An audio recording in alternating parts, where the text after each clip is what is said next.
There's Paul.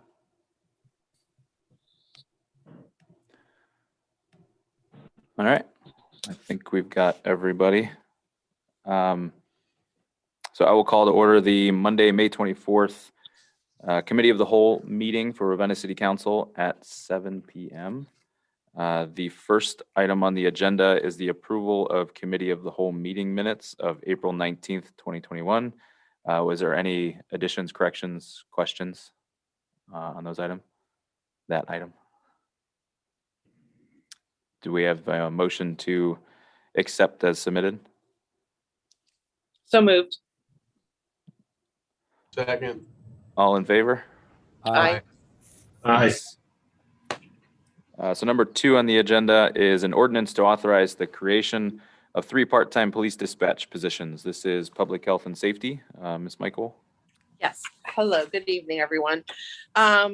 On Monday, May 24th, Jeff Wallace had sent out an email. I don't know if, I'm assuming everybody has had the opportunity to read. He did a follow-up from our meeting in regards to the 3 positions. It is not an option at this time to create a full-time position and part-time positions. At this time, the 3 positions that are being created are going to be only part-time. I'm going to go ahead and let Jeff, since he's on here, if anybody has any questions after reading this, please feel free to ask.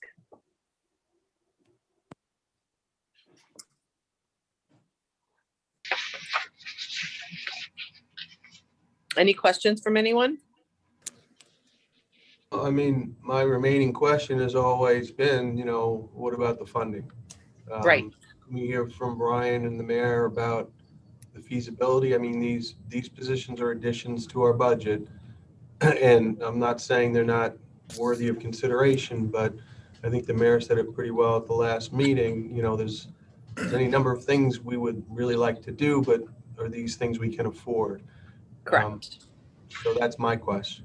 And I agree with you on that as well. And some of, my biggest fear is, a lot of these positions that have sat, vacant for so long, the need that we need to fill some of these, we can see, very clearly in some of the positions that it is a need. The big thing I think with these positions as the percentage of overtime that we are spending, I think is going to be the game changer on this, because it's going to lessen the overtime by allowing these positions to be created. So I think, the amount, and Jeff, you can, or Brian, you can talk about the numbers as far as the amounts of, overtime that we are spending with the dispatch center right now. I mean, I think you're right, Amy. I think that is the goal. And these positions, and Jeff will talk more about them, but they're really meant to fill vacant spots or vacant, when someone calls off sick or whatever, and those would normally be filled by overtime. So the goal would be, if you have a part-time working that position, it should actually be cheaper than what it would cost for have a full-time person fill in for that spot. Obviously there is some training time that would be involved in that, but there should be very little cost that would be additional to the city with these positions. Do we have an idea of the amount of overtime, Brian, that we are spending with the dispatch right now? I mean, it's 70 to 80,000 a year. I think it wasn't it, Jeff? Something like that. Yeah. Okay. I can tell you guys, I went out and did a ride along on Thursday, and I hung out and dispatched for about an hour and talked with them and kind of watched how they do their job. And I know I don't need to tell you guys that we need dispatchers. We've had that discussion, but they were able to pull up and show me the kind of the schedule and how it works. And the one dispatcher was there, had 4 12-hour shifts that week. So she was already going into overtime, and it wasn't even the end of the week yet. So, I mean, the issue of coverage is absolutely there, and having people in there to fill those slots so that those people aren't going into overtime. Plus, let's be honest, 4 12-hour shifts, 5 12-hour shifts, and I'm not going to be on my A game when I go to dinner time. But let's be clear about something. I mean, number one, I mean, the terminology is a little bit confusing to me. We don't have any open positions, right? Is that a correct statement? You're talking about shifts. We don't have any lines open that we haven't filled. We should Payroll- have. there's the payroll- one. Should have, Rob. I mean, honestly, we are No, not. no, no. I'm talking about should haves. I'm talking about the statement that these are to fill open positions is not an accurate statement. There are no open positions we are filling. These are brand new Right. budgetary lines that don't exist right now. Now, whether or not they're covered by the savings of overtime is certainly something I'm interested in hearing. And if, when this comes to a vote in January, I'd like to see some numbers, not just people saying, yeah, I think that'll work out. I mean, we should be able to figure out how much are we paying these people per hour? What is the expected number of hours they're going to work? And to offset that, how much are we going to save in overtime? It's math. And I don't see it right now. And I'm not saying we won't see it, but I do want to see it before I can say that we can afford this. Brian, is this something that you could get together for us where we could see the cost benefits of the 3 full-time positions, maybe possibly versus, or I'm sorry, 3 part-time positions versus maybe 1 full-time, 1 part-time, or 2 full-time, kind of a comparison as to what the overtime is that we're currently spending? And I Brian, think, while sure, you're, we just need to see the overtime that we're currently spending versus these 3 part-time positions. I mean, that's what Chief Wallace looks like he's asking for. Right. I just think that, and this is just my personal opinion, in knowing dispatchers, knowing the experience and what goes into it, I would like to see a comparison with a full-time position on there as well. Chief, anything you want to add now that we've gone 7 minutes? We haven't heard from you, and I'd like to hear from you. Yeah, Rob, I see what you're saying, and you know, and I'm not these positions aren't to, you know, the idea would be taking some of the money that we're spending in overtime and budget that money for part-time. So we're not the creation is, you know, we're not, these positions are only paid when they work, so they're not getting a benefit of, you know, they're not getting health insurance and those other costs, the roll-ups, as Kimball used to call them. So the idea is, you know, we have these people, so people have to take time off. And either we have 10 people now that cover it. So just for an example, 3 pay periods ago, we have 10 full-time dispatchers. We had 2 on vacation and 1 took bereavement. So we have the same amount of work only being covered by 7 people.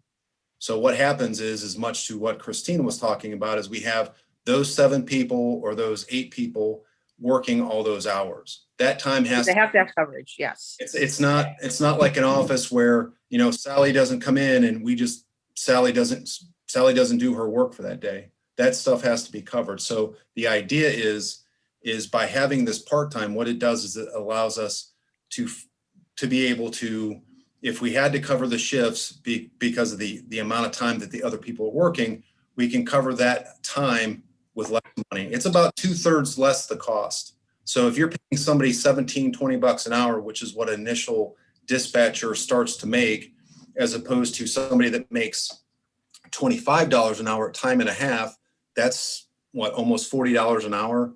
So it's about, you know, a little under 2/3 the cost of what you're paying a full-time person.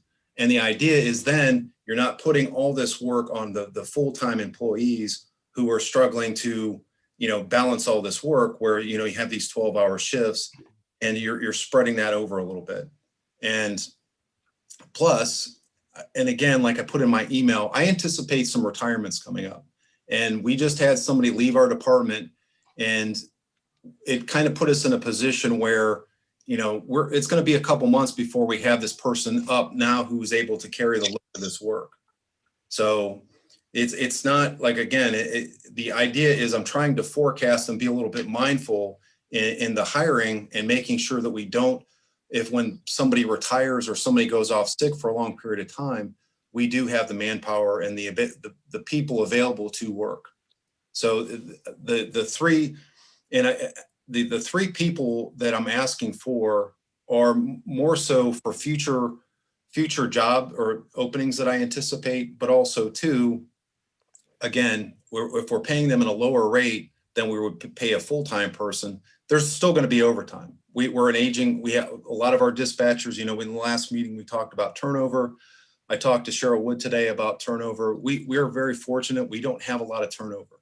So as our workforce ages, they're getting the premium vacation time, or the amount of time accrued. So they have this time that they have to take or they lose. So we have to have the coverage for that to allow for those instances where people have to take their time. And also there's the unforeseen things is sick time. Now is being able to predict how many hours I can give you a ballpark figure and Brian and I can sit down. But I think looking at it over a year period and then looking at it and assessing down the road and being able to say, was this a good or a bad thing? I think that would be a better answer than trying to forecast and then give you an answer that's not, that it may or may not happen. So I guess doing this, the initial cost it's going to cost us a little bit, but what it does, it allows us some options further down the road in a year. If we assess it and it doesn't look like it's a good thing, then we just don't do it anymore. I mean, it's not, Right. I'm asking for these positions because we've had them before. And I will tell you, like I told Cheryl and I told Amy, that 2 years ago when we got rid of these positions, when I talked to Kimball, the reason we got rid of the part-time people was because we were using that salary, the part-time salary, to offset the cost of a full-time person. That's where we got the money. It wasn't that this wasn't a good thing. It was either I had to make a choice. So the choice I made was to have an actual butt in the seat to work to cover these shifts. So that's the decision I made 2 years ago. And again, things change over time, and I'm not asking for a lot of extra money. What I'm looking for is to have 3 positions, take some of the money that you would use for general overtime to begin with and pay our part-time people. And I get it that it may be an added amount to our budget. It's just and I know there's no magic in producing a definitive plan that we're going to know works or doesn't work based upon the kind of work this is. I agree with the whole part-time thing. And the one thing that concerns me is, though, we keep kind of bouncing back and forth. The payroll ordinance, really, in my opinion, shouldn't be altered, every so often. I mean, we should have a stable payroll with set positions and not be monkeying with them every year or so. But I agree with the premise. I just want to see a few numbers, and I'm not going to say, hey, if this is an added boost to the budget, I wouldn't vote for it. I just want to know what the anticipated increase, if there is any, will be. That's just basic stuff. I think information we all need to make this decision. But I agree with all the things you said about, and everyone else, about the need for having this flexibility. Mm-hmm. You're going to see that in this type of role, any type of public health, safety, that type of position, you're going to see things that are going to change back and forth, added, deleted. And it's just the signs of the times of what's going on and what the need is at that time. So right now, the chief has brought to us that this is what his department needs. So at this point, if nobody else has any other questions, Jeff and Brian, you're for council, you're going to go ahead and get some numbers sent out. So if anybody has any questions and, wants to see the numbers, that shouldn't be a problem, correct? Yeah, I mean, we can get the numbers. I mean, I think the point that Jeff's trying to make is there is no cost until they Right, actually come. I understand that. But And I then mean, once just to they have do, out, right, but just to have numbers of, how much you're paying in overtime, just to see what's kind of going on for the ones who haven't been able to get up to dispatch and, see what's going on. And, if it helps, with some of their questions. But, at this time, that's really all there is, to talk about. The chief, I think, has presented a pretty good case, and I have nothing more to say. I'll just make one comment. the times have been in dispatch before, I had noticed at times that it was easy to see that they were just low on dispatchers. And I believe this is something that's overdue. I understand the request for the different numbers. Reason I'm just saying what I did is because I know myself, when you work so much overtime, not just one day and every so many weeks, but consistently for a while, it can take a toll on your judgment calls and things of that nature. I completely understand the request and from the chief, and also the different numbers and possibly one full-time versus 2 part-time or 3 part-time.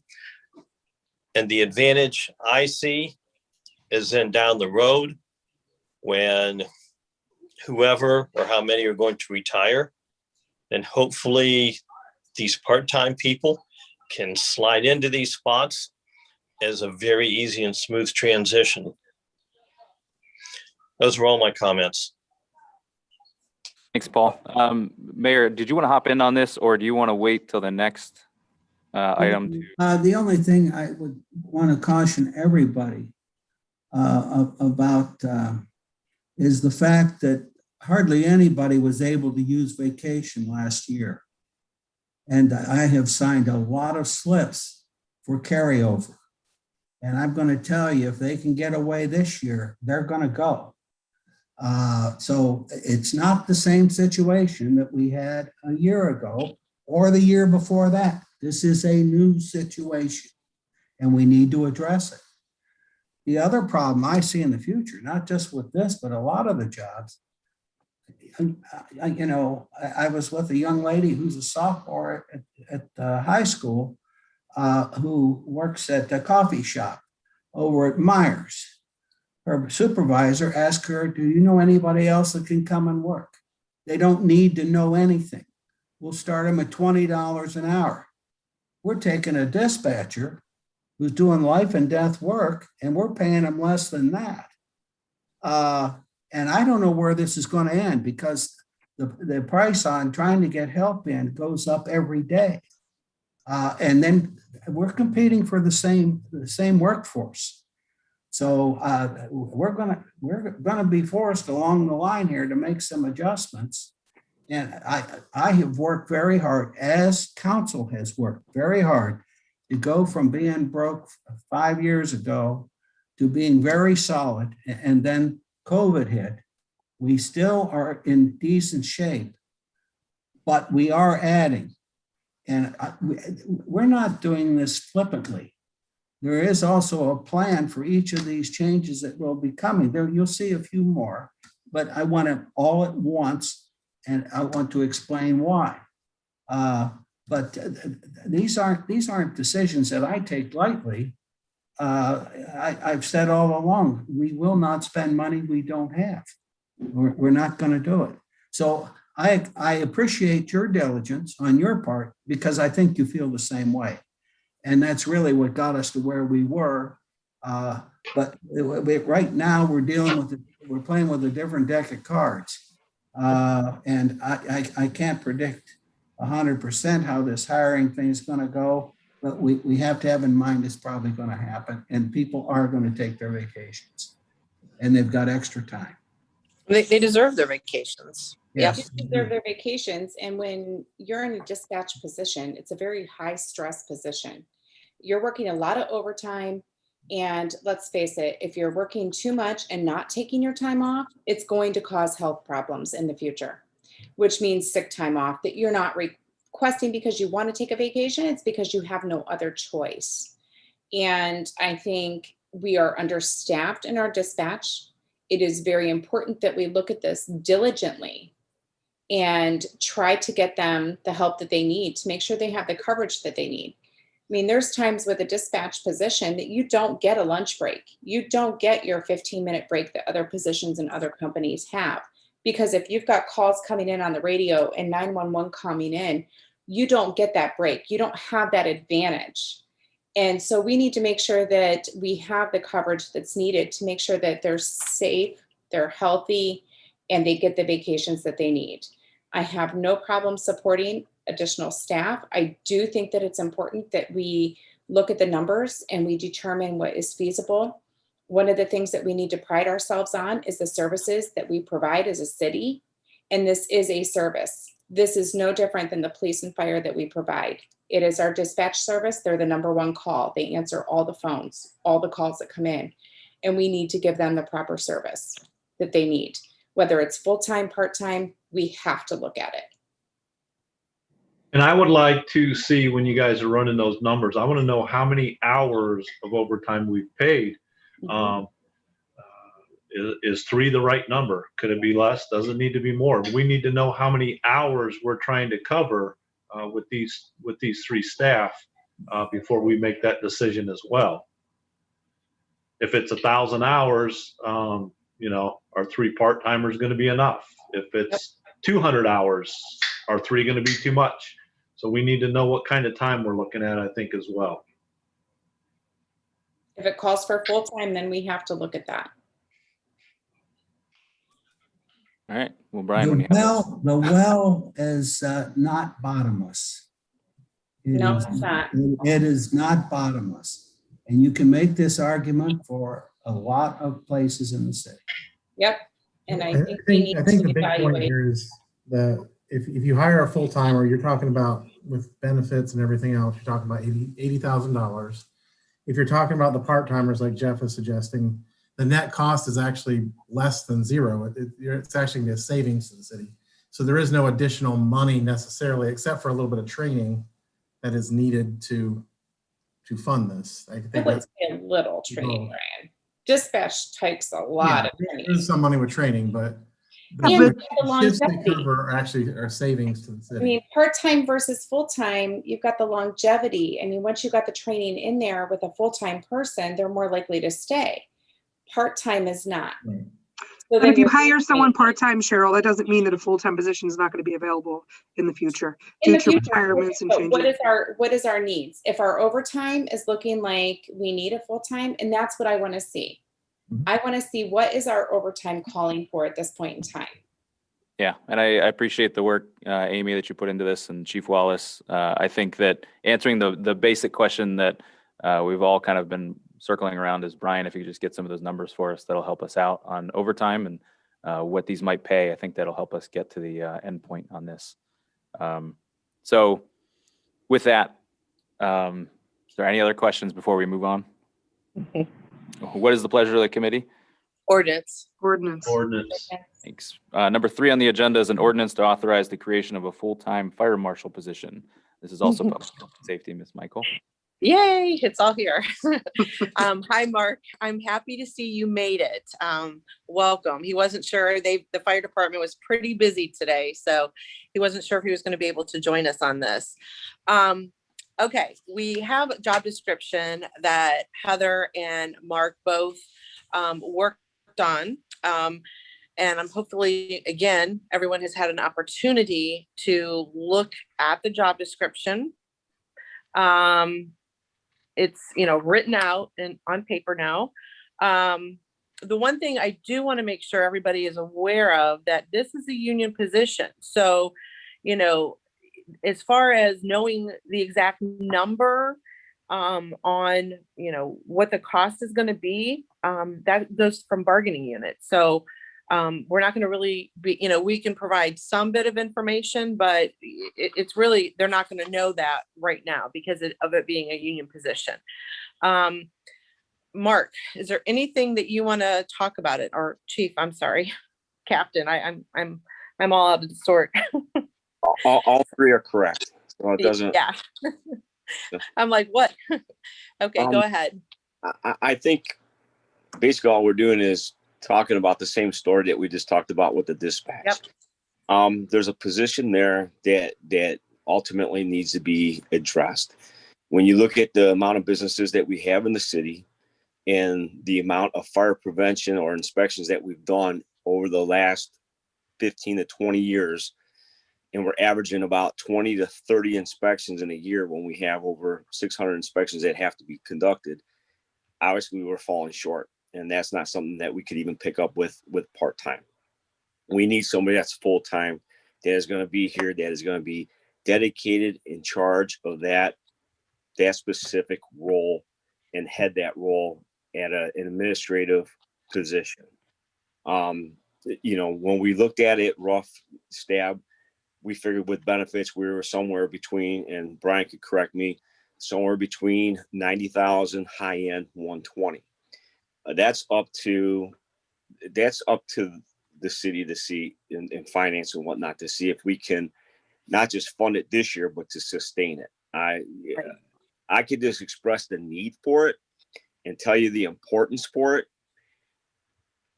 And the liability, right. The rest falls back in the hands that are not mine. I can only take you so far. You know, you look at when we go back, just to go back a little bit of history, and they're like, well, you guys did inspections before. If you look at in the past 10 years, we went from running 1,800 to 1,900 calls a year. We're at 2,800, heading towards 2,900 calls this year. We're looking at an extra 1,000 calls a year with the same amount of full-time guys that we've had for the last 25 years of my career here. We're doing more call volume, fire and EMS wise, and it's taken away less of our availability to do anything else, including fire prevention. And the thing too, you know, we're losing new firemen, you know, because of some of the roles that, you know, and the responsibility and the liabilities that fall under them as well for this. So, Brian, since you're on here, where do you see our, you know, finances with this position? How do you see this affecting us down the road? Yeah, the mayor and I have been talking about this back and forth, and you know, and Mark's right, his numbers are pretty close. I mean, yeah, we were looking at, if you're at step C, with the benefits and everything else that goes into it, you're talking about 109,000. The final step right now, it's about 121,000 is what the total cost of this package would be. You know, as far as these positions go, I mean, yeah, this one's going to be quite a hit on the budget, but right now we have a little bit of surplus we have to work with, and this, you know, if this is one of the major goals of council, which seems to be a good goal of me as well, I mean, this, you could definitely get this one in. Now, you do have to weigh that with all the other position requests that are coming out there too. And, you know, you got to prioritize those. But yeah, this one alone, yeah, I mean, we could put this one not only for this year, but for the future, that'd be fine. We just have to kind of weigh all the other positions as well. How many other positions do we have besides this? Now, the police, really, that shouldn't be as much of a hit, correct, with the 3 dispatchers? Yeah, that one, it's really not going to have a net hit of anything. I mean, it's going to be a little bit of training, but then it's going to be offset by some savings, and it should. Okay, so I just wanted to put that out there. So, because, you know, back to back having these in committee, it does make, you know, you feel kind of overwhelming when you know, 3 positions, this position. So I just wanted to clarify that, that those 3 positions are not going to be like this position as far as taking a hit. That's very correct. Yes. Okay. So, Does anybody? yeah, so Brian, you said something very interesting, which I don't know if it's revealing or not, but as far as I know, these are the only 2 on our agenda changes to the payroll ordinance that are under consideration. Right. If there's others in the wings, you know, there's always well, but the mayor also mentioned doing all this as a package deal. Now I'm wondering if there's other positions down the road, we're gonna squeeze off the spigot real quick, right? And so now those other positions that come later on down the line are going to be much more harder to justify unless they're like the dispatch positions where there's some way to offset in the budget. Yeah. So I kind of agree with the mayor that we need a package deal. We need to, how are we going to weigh the priorities when we run out of money, right? When we've paid for the first several, and now these others come in, now we don't get the chance to weigh priorities. Now we just get to say no. So I'm a little concerned about the implication that there's other positions waiting in the wings. So it's not an implication, it's a reality. Well, then why can't we get those up all? I mean, I think the council has a right to see the entire picture. where we decide to, if there's only a limited amount of money we can afford to spend on new positions, I think we should be able to see them all as much as possible at the same time to do what Brian said, to weigh the priority. We are still working on justifying and getting accurate figures Yeah. with that. I mean, no matter what, there's always departments are always requesting other positions, other services, other things. It's not always, I mean, that's going to happen no matter. And I what. think I want to kind of bring it back because right now on the agenda, we are talking about the fire marshal position. So my question to council, Brian is going to get some of those numbers as we discussed for the part-time, dispatchers. Same conversation. Nothing's changed. My question, is this something that council wants to create a position for, or at least move this on to discuss for the next meeting? And hopefully we can get some clarity with the mayor on and the administration, these two positions, possibly the other ones to package. And maybe we put these on hold until we have those all together. I'm not too sure. It's up to the mayor and what he wants to present. But Well, you're looking at life-saving jobs that we're talking about here now. Right. You might look at something different where you don't have that at stake with this. I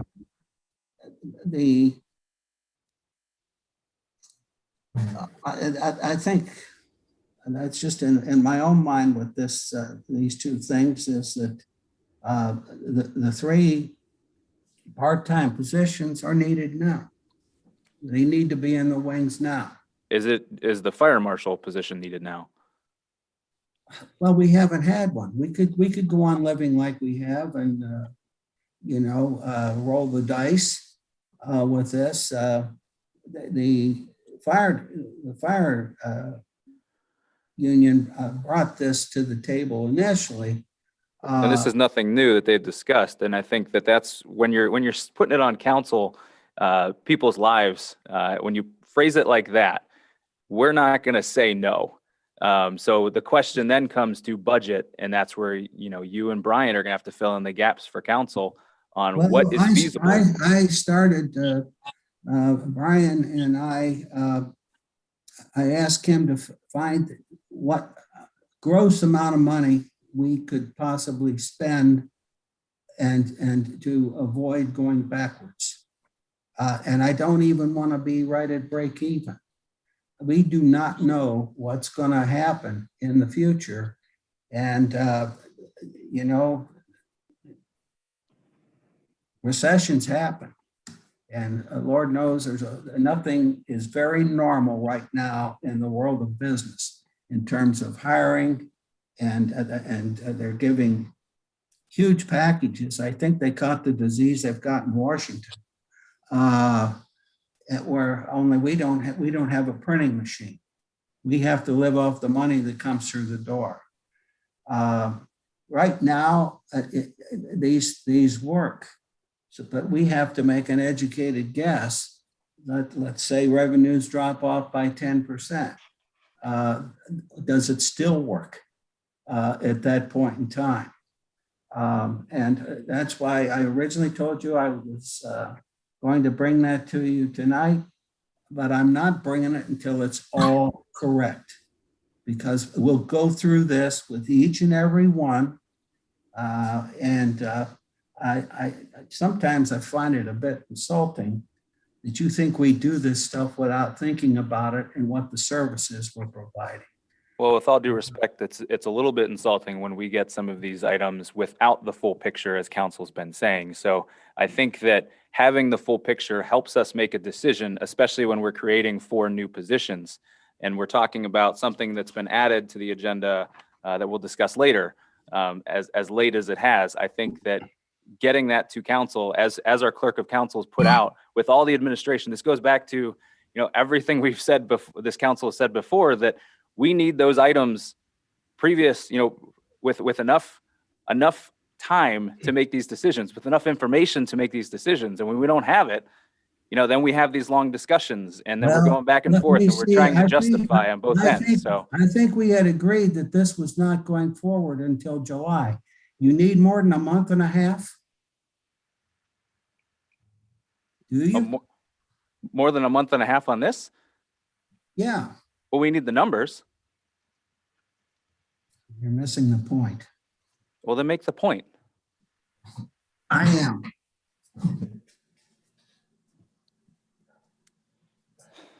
So my I mean, question, You have the numbers, what the position's gonna cost, 109, possibly 121. right? This is Depending on nothing. where, This has been a long time conversation, going back to the justification point that Mark has made and the fire department has made. They've long had this conversation. The fire marshal is needed. That point is not missed on me. So what point am I missing? I think the point we're missing, and I don't want to speak out of turn, is the sustainment of the position. I think the fear of the finance and the mayor is that we have the money now, but where are we going to be in 4 or 5 years from now? And I don't have a financial background to say, well, based on what we're going to be bringing in revenues and whatnot. And I'm not trying to put Brian on the spot, but none of us have a crystal ball. And it's a scary thing to say we want to bring somebody on to make it their career, come in and we're going to get X amount of dollars. And then 3 years from now, you know what, we're going to have to lay you off. And I think that's what their fear is of this. And you know, if I'm wrong, I'm wrong, but I'm just trying to say what nobody wants to say, I guess. Well, and again, it goes back to, with this agenda item, question for council. Do we want to move this item forward to create the new position? And then with the payroll ordinance, we're going to be discussing some of the sustainability of these positions moving forward. So the question still remains, do we want to create the position and take it to our next meeting?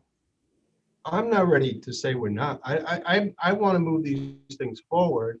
There's no guarantee, but I don't know. I'm just getting a sense there's more at stake here, and I don't want this to be a contentious discussion. I agree with the premise, the rationale for these positions, and I'm sure when other positions come up, there's going to be good rationale too. And maybe it's just my background, but I work in a place where we don't just present the rationale, we present the numbers alongside them, and that's a package that we all consider. And money has been tight where I've worked, so it's always a difficult discussion. So I appreciate everyone's enthusiasm behind doing this stuff, and I share that sentiment. I just want to make sure we have the tools available when we make our final decision. And I will say this, I mean, we've been, and the mayor is 100%, he's been very conservative. Council, as long as I've been on, has been very conservative. We rarely change the payroll ordinance. We don't do this flippantly.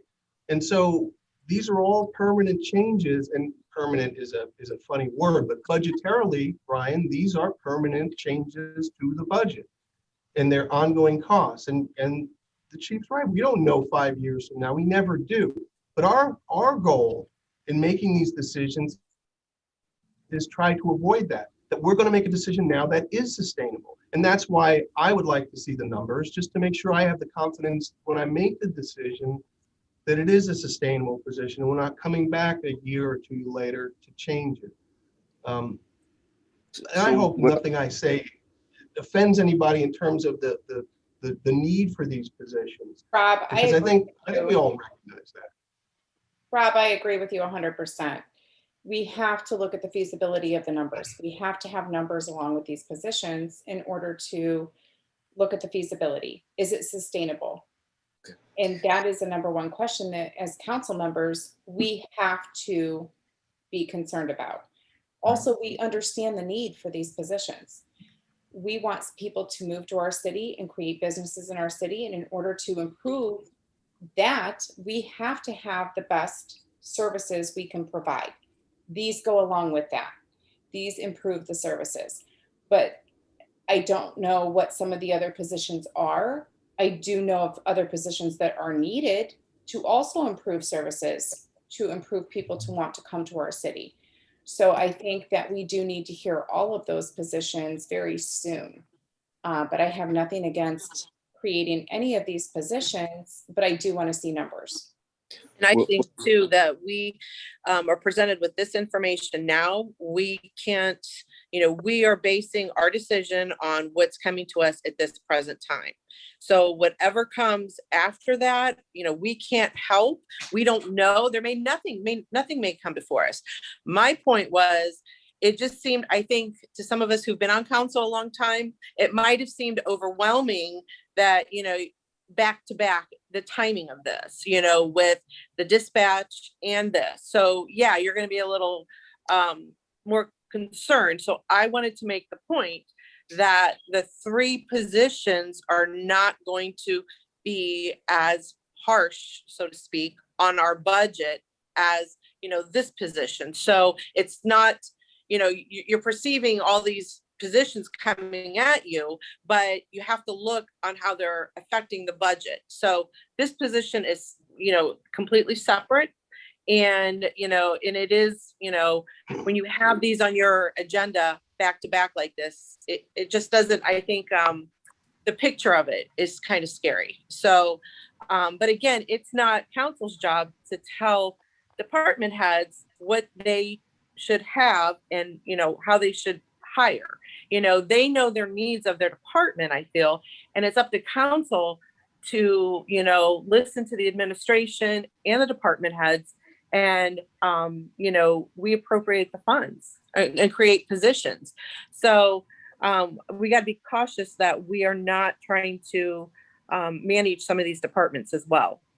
Well, I guess, and I hope this is a fair question to ask, is if the finances is there and the ability to sustain the position is there, to be determined by finance and the mayor, would council support the creation of that position? I think is what we're trying to get at.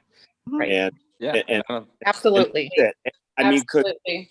because I understand there's a lot of money, but I also I guess my question is, do you believe in the trust that the need for that position is there? Because if not, then it's a moot point. I fully support 100%, as long as we can sustain the position and we have the numbers in front of us to show that we can sustain it. I'm completely in support of it. The sustainability for the long term, I believe, is critical. The fire marshal position would take more of a hit. It's a bigger hit than the dispatchers because of the off balance of overtime. But then I like to look at long term. I realize no one knows if there's a recession or not in a year, 2 years from now, but I believe we have to look at the long term of how much there is in the finance now and a projectivity of what could be, or businesses coming in and what type of negotiations that there are, if any, right now at this point to increase finances, taxes, and possibly new employees of other businesses.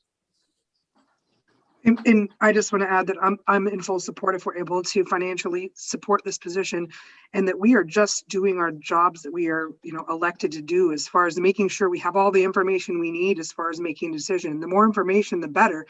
Yeah. We need those numbers. We need information. We need to talk to the administration and talk to people so that we can make a decision for the city, because I'm not here on my own. I'm here representing the entire city of Ravenna. So we need to remember that, we don't take this lightly. At least I can speak for myself. I don't. I'm looking at all of this and making sure I'm making the best decisions, because it's going to impact our finances at some point. So that's the reason we are asking so many questions. In fact, I think I would be worried if we didn't ask questions, to be honest. Right. Well, I totally understand. When you're talking $100,000 plus, that's not a small buy-in. It's not a small commitment by no means, especially when you're saying it's indefinite. And then, of course, as time goes by and there's pay raises, those numbers go up too. I understand all that. I'm just trying to, make sure that at least I'm trying to do due diligence and explain the necessity of it. And if you guys at least understand where I'm coming from with it. Yeah, and I appreciate that. I'm Chief. making Absolutely. I do my job. Yeah, and I Absolutely. appreciate it. And it's I nothing will say new the mayor that and I we've have heard talked- oh, sorry. about. No, you're fine, Brian. But it's nothing new that we've heard, from your guys before, Chief. This is a position that I think has been wanted for a long time. And in a vacuum, I think everybody would support this. Same with the dispatchers. But knowing full well that this is not the only thing that's going to be added to the payroll ordinance is the big question. So it still stands, and it looked like you were going to say something, Mr. Calfee, before I ask if everybody wants to move forward, but go. I'm not against moving forward, though. I did have a number of questions that were also to help us have an understanding of what the position entailed. You know, we got a job description and it has a number of things written in there, and there's a number of questions that I have about it. For example, under some of their responsibilities, it lists lots of different things under record keeping that they're going to be doing. They'll be in charge of records of fires, records of permits, other things like that. I'm interested in who is doing that job now. Also, they take on the role of they are going to be the investigator of the fires. Do we have an investigator now? Who takes the role of the fire investigator now? I have a whole number of questions about it. I'm not saying I'm against the position, but I have questions about the job. Okay. If you want me to go into detail now, or if you want me to talk to you one-on-one. I don't think you have to go into it now. I think we can tell by the sense of the council that the feeling is that the position is one that the establishment of it may need to move forward. But there are a lot of questions that it brings up, including for this job, is there smaller steps that we can take to meeting the need that we have out there, rather than the establishment of the full-time position right now from 0 to 100 miles an hour. But we currently have inspectors that are doing stuff, and we are all keeping our own record keeping per se, but we're doing such a small amount based on the other portions of our job, fire and EMS and just preventive maintenance of the vehicles and stuff like that, that the time allowance to go out there to commit to do the inspections is taken away. We have two individuals on our department that are fire inspectors, investigators rather, but they are part of the Portage County team. And not always is the Portage County team available. Like the last couple of house fires that we had, they weren't able to come out to the next day after to go out and do the investigation. If we have somebody that's on our department that's part of their full-time job, they're able to go do those investigations and able to start, looking into the cause of origin or whatnot of the fires that we have. Yeah. Council President Kluge, I don't want to take additional time to continue to go over it right now. I don't know if it's the best use of our time at this moment. I do know, Chief, that in other districts, even a little bit bigger than us, our firemen in those districts do the inspections, and their schedules the fire inspections and do them. And some of the work is done under the guidance of the fire investigator. But let's just end it there and move forward. I'm okay to move forward. Okay, I appreciate it. So I'll come back to the basic question about this ordinance. What is the pleasure of the committee? Ordinance. Okay. Number 4 on the agenda is an ordinance authorizing the mayor to enter into a contract for 2021 pavement striping. This is streets and sidewalks. Oh, Matt, you're muted. My apologies. Yes, this is just our annual pavement marking and striping program, crosswalks, school signs, etc., lines on our new paved roads. Mr. Fitting, do you have an update with this one? I do not yet. Okay. We had 2 return bids, and at one point Semino was consulted, and I'm not sure if we've received an answer from him yet.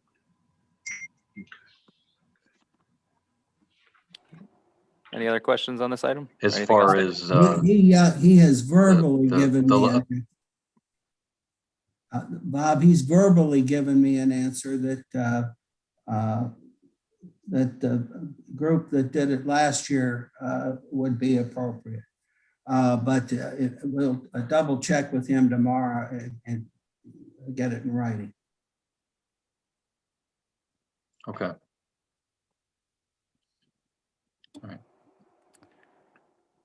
Anything else to add to this item? Well, what's the pleasure of the committee? Ordinance. Ordinance. Number 5 is an ordinance authorizing the mayor to apply for 2 AMATS grants for South Prospect Street. This is also streets and sidewalks, Mr. Harper. Yeah, this is to resurface South Prospect Street from Main to the city line. Again, 80% of this budget will be picked up by AMATs, city share 20%, which is roughly $55,000 for this project. And it looks like it's going to be a go. Is that what I heard? No. The number 5 and number 6 are a little misleading. Number 5 is for a grant for South Prospect. Number 6 is for North Chestnut. These rounds were provided as emergency funding, and it appears as though we're going to be funded for North Chestnut Street for construction 2024. We did not score high enough for South Prospect Street. However, we have another round of funding this fall that we will do some modifications, and hopefully we will be funded for South Prospect Street. That would be a project in 4 years. But the ordinance should still stand authorizing the mayor to apply. Okay. So we're not wasting our time here. Okay. All right. Any additional questions on that grant? What's the pleasure of the committee? Ordinance. Ordinance. And also number 6, an ordinance authorizing the mayor to apply for an AMATS grant for North Chestnut Street. Anything you'd like to add on this one? Pretty much covered it. That's from North Chestnut Street to Route 14. Any additional questions from council? What's the pleasure of the committee? Ordinance. Ordinance. Number 7 on the agenda is an ordinance authorizing the vacation of Edgewood Avenue between Maple and Linden Street. Mr. Harper, this is also streets and sidewalks. Yeah, we talked about it at committee. It's something that we've done occasionally at the request of the administration, and see no problem with vacating these parcels. Is there any questions from council on this item? What's the pleasure of the committee? Ordinance. Ordinance. Number 8 on the agenda is an ordinance authorizing repairs to the EQ basin. This is Utilities Committee. Mr. Moskin. Yes, there's damage to that because of a storm that came through here several weeks ago. There's a company that's going to be taking care of this. There's already been 22,000, I believe it's 700 received from the insurance company. The total cost is, when I say approximate 41,000, I'm saying that because it could be less than that if the time that they are predicting to take to replace this is much less than what they are expecting. So if it's much less, then the cost will be, well, whatever it might be, less than 41,000. So other than that 22,700, I believe it's 7 and not 6, then the city will pay the difference to the contractor, but it's the same as money going out and coming back in, because the insurance company will pay the city back whatever the difference is between 22,700 and the total cost. All right. Thanks, Paul. You're welcome. Any questions or comments from council? Or anyone else? What is the pleasure of the committee? Ordinance. Number 9 on the agenda is an ordinance authorizing the mayor to enter into a fourth agreement for the natural gas aggregation program. This is also utilities, Mr. Moskin. Okay, I have very little on this. Mrs. Dubinsky did all the presenting at the previous meeting. So I was hoping that she was here if she had anything different, because I never did have any information pertaining to this. Kind of a yearly update. The only thing I know is it's supposed to start the beginning October 1st. So unless she's on. I'm here. I'm Okay, here. I didn't know. So the price to request is $2.99 per MCF. And we're presently at $2.97 now. So this is just a fourth agreement amendment that, we'll enter into. We do this every year, or this is for 2 years. Sorry, so. Okay. Was there any questions on this item? Well, what's the pleasure of the committee? Ordinance. Ordinance. Number 10 is an ordinance authorizing modifications to the community reinvestment area map. This is community and economic development. Ms. Wood? Yes, I'm going to hand this over to Mr. Finney. We've worked a lot on trying to expand the CRA area. So Mr. Finney? I presented 2 options. The one option was specifically for the proposed business for the Mayavitz property, which is behind the IC Church. That is actually moving forward. I signed a replat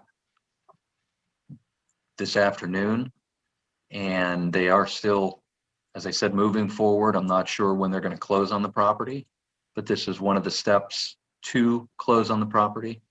The other map that I presented was to blanket the city in a CRA, and later this summer potentially rewrite the ordinance spelling out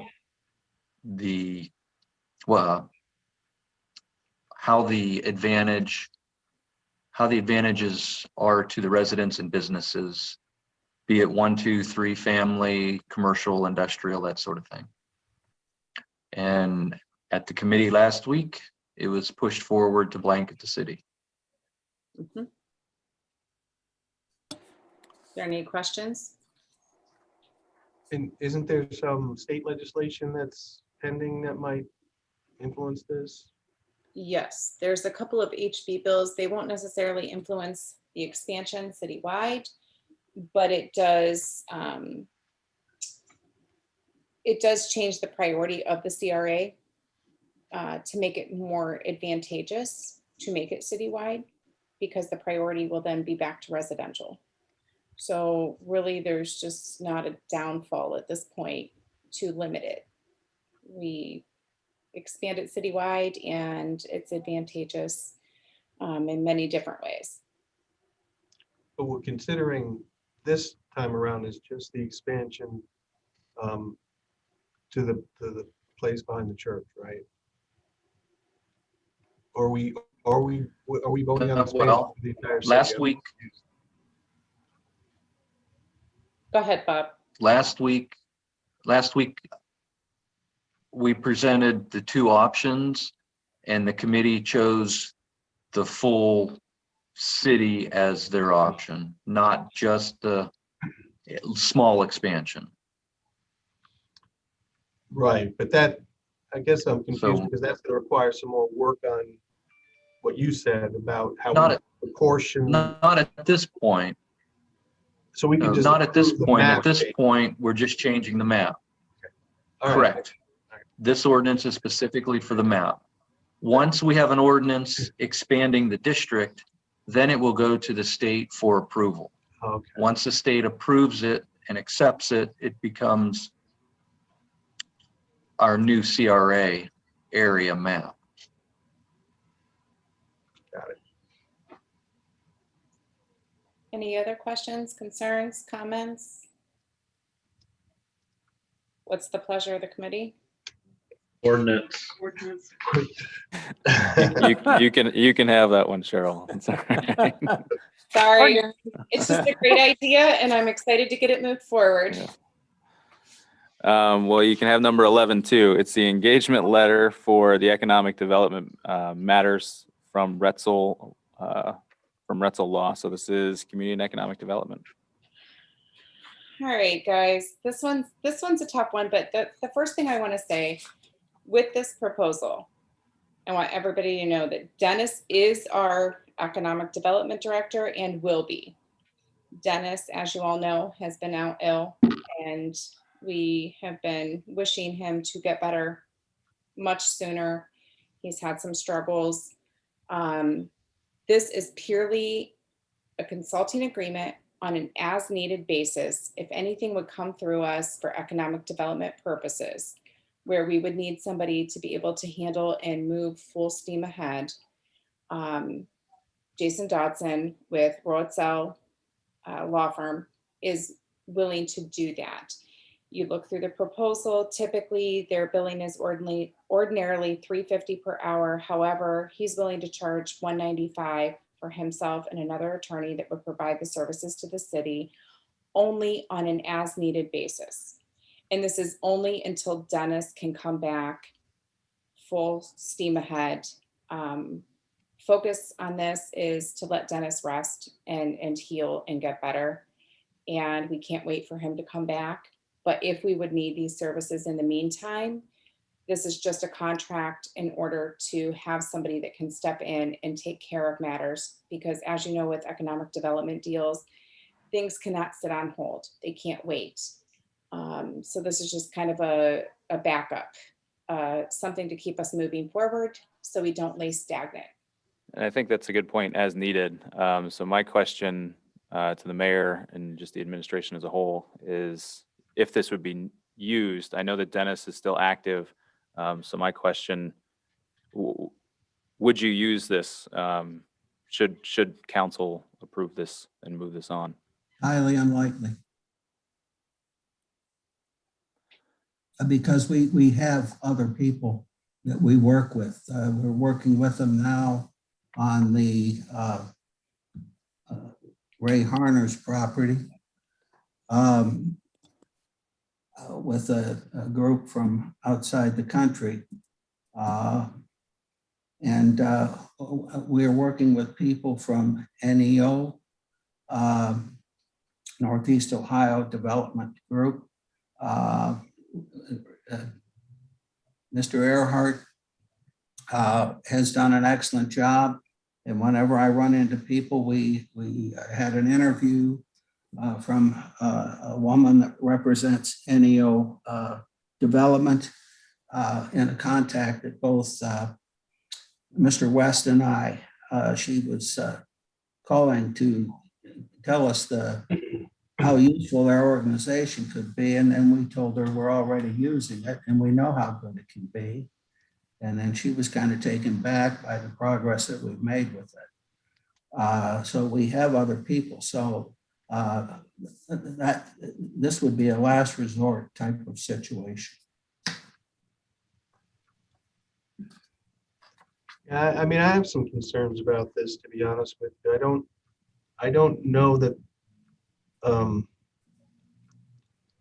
you know, especially with what the mayor just said, that there's a logistical need for this. I'm perfectly willing and, you know, to move this on. I think certainly between now and the June meeting, other circumstances could potentially arise. I'm not inclined to support this at this time because I haven't seen a defined need to do this. And the only other concern I have is it does say as needed, but it's really a general contract to support all levels of economic development. And, you know, in some ways could be viewed as a replacement for what we have with Dennis. And I see no reason to do that. I mean, Dennis, we hired, you know, Dennis is a joint project with the township, and for all, I mean, I know he may have been ill recently, but you know, people do get ill. He's working every day. He's working even when he's ill. So I have concern with this, what kind of message this sends. I don't know that it's needed. And I think the general vast scope of the agreement doesn't look good to me. But I don't want to stop, the possibility of using it. If the rest of the council wants to move this forward, I wouldn't stand in the way. But I'm just voicing my concern that at this time, I'm not sure we need it.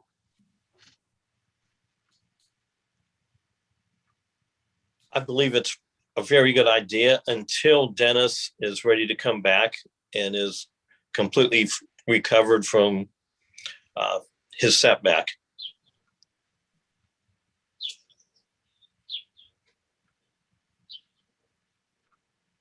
Does anyone else have a question or comment regarding this?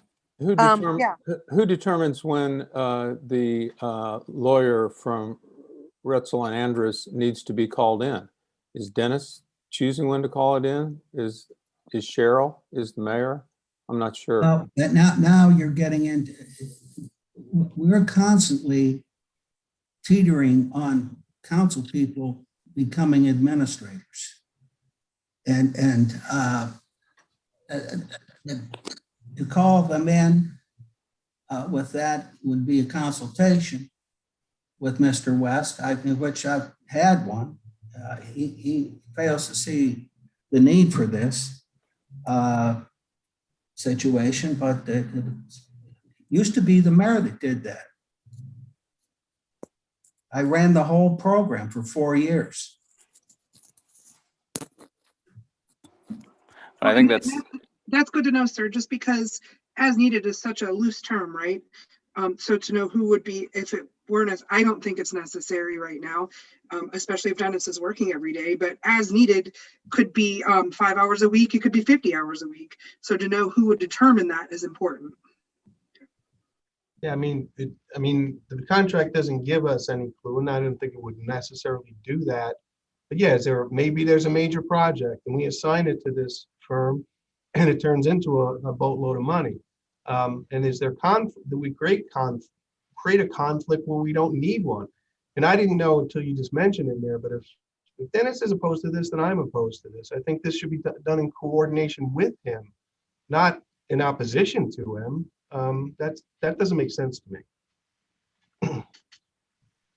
Well, Matt, can I ask your opinion on this, or what if you have any comments? No, I'm kind of mixed on it. I do see a conflict with Dennis, especially if he's working right now.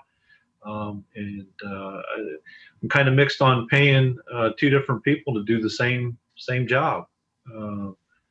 So yeah, I'm leaning against this as of right now. And this is here for discussion. So I think if we want to take it to a vote, I just asked the 3 signatures, and if we want to take it to the regular council. In my discussion, in my feedback on this, the only intent was to help. I don't believe at all there was any intention on getting rid of Dennis. At some point, I know it was hard for people to communicate with him, and I think the majority of the people were concerned about him getting better and wanted to help. And Dennis is still our economic development person, and I think the position or the idea was that so the mayor wasn't getting overloaded with everything that was coming in at the time. And, if something were to happen, it would be easier to have somebody who's familiar work with Dennis or stuff that he's working on and help take the load off of the administration, or if an emergency happened where we're without an economic development person due to unforeseen events. That was all. And I think some people might be getting confused thinking that this was an intent to replace Dennis, and that was never the intent of this. So I believe that the committee, because it seemed like the CRA stuff was, Seaman was dealing with a lot of stuff. You still there, Amy? I think we lost you. She turned the You mic. went muted. I'm here. There I you turned go. the meter Okay. off because I didn't have anything else to say. So, Oh, you were. and we did discuss this. I mean, we all talked about this prior to this. So, and that was only discussion for council. So I'm not sure why people are, getting upset thinking that we were trying to replace Dennis. We were just trying to see what we could do to help in the event something would happen. So, and it's the administration's choice on who they want to use. So again, if this is something that the administration does not want, I wish that was kind of maybe said at the time when we met that I'm not interested in this, but that wasn't said. So it never would have even come to this. Well, again, this is just on the agenda as discussion. So it sounds like we'll leave this here as a discussion item if we do want to take it to regular council and to consider the contract in more detail or to vote on it. Without taking it to the committees, we'll just have to get those signatures. With that, unless there's any other comments on this. Throw it back The up. only one I would have in response to Amy's last comment was that I was asked to call Dennis and talk to him, and I did. And I was the one that asked you to do that Yeah, yes. because I felt that it was very important that Dennis knew how much he meant to us and how much we want him to heal and get better. I did not want him to feel like this was in any way, shape, or form any type of replacement. And I don't think he did. He just We did not all asked for that. Yeah. Yes. That was discussed at our meeting that we had, that this, and it was actually even stated by Jason at the time as well, that he would be happy to help and, work with Dennis. And if there's things that, Dennis, he did not want this position. So there was no attempt on anything like that. So, and everybody was very much in support of talking to Dennis. But again, this is, a city, and we were just trying to be proactive because there are a lot of things coming up. But if the administration has somebody else, and if they don't feel that this is important, that is fine. We just brought this information. And again, trying to see what we could do when, it was hard for some people to communicate with Dennis. And Fortunately, that part of his illness has corrected itself. Good. His speech, he can talk. I communicate with him by phone now. And he responded to a couple emails. I really appreciate, we have nothing to vote on, and that's the end of the agenda, but I just want to say I appreciate all the discussion. I think that one thing that we've said over and over is that, we're not going to do the same thing constantly, that things are changing. And I still feel like Fridays, hopefully I can still sit down with the mayor and talk to him. I still feel like I can call any one of you. So I understand that it was a lively discussion, or excited, as Rob was using the adjective. But And the other thing is that my door is always open. Yeah. And I rarely see council people. So even though that we're going to disagree, and I appreciate the discussion, I think Rob and I probably disagree most out of everybody. And he's one of my first calls, I'll admit. So Wait a minute. I thought I had like a frequent flyer sign up at City Hall, Mr. No, Seaman. you do. You do. I'm like, wait a minute. I'm there all the time bothering you. All right. Just say that if you have questions and there aren't answered, call me and I will get them for you. All right. Well, I appreciate everybody's time tonight. That's the end of the agenda. So we'll see each other in 2 weeks for regular city council. Good night. Good night. Good night.